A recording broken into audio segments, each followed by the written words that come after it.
Hi అందరికీ welcome back to my channel. ఈరోజు వచ్చేసి మనం ఎంతో టేస్టీ అయిన బెల్లం పరమాన్నం లేదా బెల్లం అన్నాన్ని ఎలా ప్రిపేర్ చేసుకోవాలో చూసేద్దాం పదండి. ముందుగా ఒక బౌల్ తీసుకొని అందులో ఒక కప్పు రైస్ని అయితే తీసుకొని నీట్గా వాష్ చేసుకొని ఒక హాఫ్ అన్ అవర్ అయితే నానబెట్టుకోవాలండి. ఆ తర్వాత నీళ్ళు వంపేసి అందులో ఒక కప్పు రైస్కి 3 కప్పుల వాటర్ని అయితే వేసుకొని అన్నాన్ని 80 to 90% ఇలా మెత్తగా ఉడికే వరకు ఉడికించుకోవాలండి.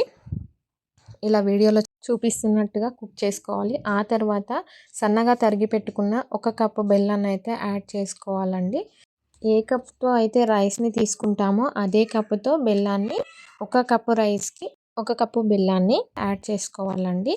ఈ బెల్లం అంతా కరిగే వరకు లో ఫ్లేమ్లో పెట్టి అయితే రైస్ని కుక్ చేసుకోవాలండి. ఆ తర్వాత ఒక 3 or 4 ఇలాచి తీసుకొని ఇలా పొడి చేసుకొని ఈ పొడిని అయితే ఆ ఉడికే రైస్లో అయితే యాడ్ చేసుకోవాలండి. లేదా మీ దగ్గర ఇలాచి పౌడర్ ఉంటే ఆల్రెడీ దాన్ని కూడా యాడ్ చేసుకోవచ్చండి. ఈ రైస్ పూర్తిగా కుక్ అయ్యే వరకు మనమైతే ఇంకొక స్టవ్ మీద ప్యాన్ పెట్టేసి అందులో 2 టేబుల్ స్పూన్స్ నెయ్యిని అయితే యాడ్ చేసేసి ఈ నెయ్యి మెల్ట్ అయిన తర్వాత అందులో మీ దగ్గర ఏమైనా డ్రై ఫ్రూట్స్ ఉంటే వాటిని ఫ్రై చేసుకోండి. నేనైతే జీడిపప్పు ఇంకా కిస్మిస్ ఇంకా పంకిన్ సీడ్స్ అయితే వేసి ఫ్రై చేసుకుంటున్నానండి.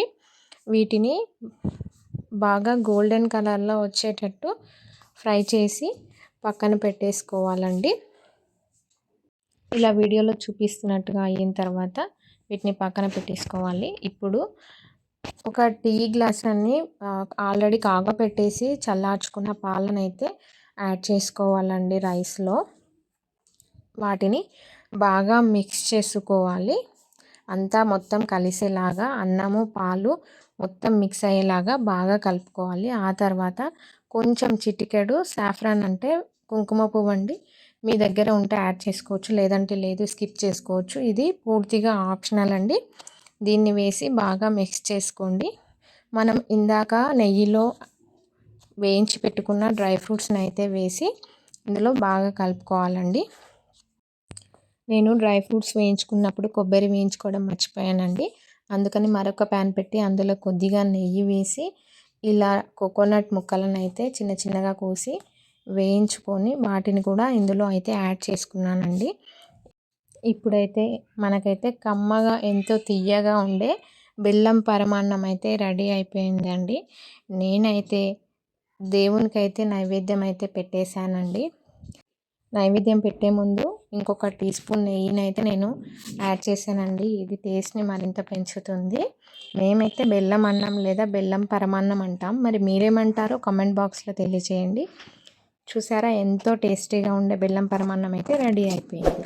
నా వీడియో మీకు నచ్చినట్టయితే నా ఛానల్ని లైక్ చేయండి, షేర్ చేయండి, సబ్స్క్రైబ్ చేయడం మాత్రం మర్చిపోకండి. పక్కనున్న గంట సింబల్ని నొక్కండి. Thank you so much.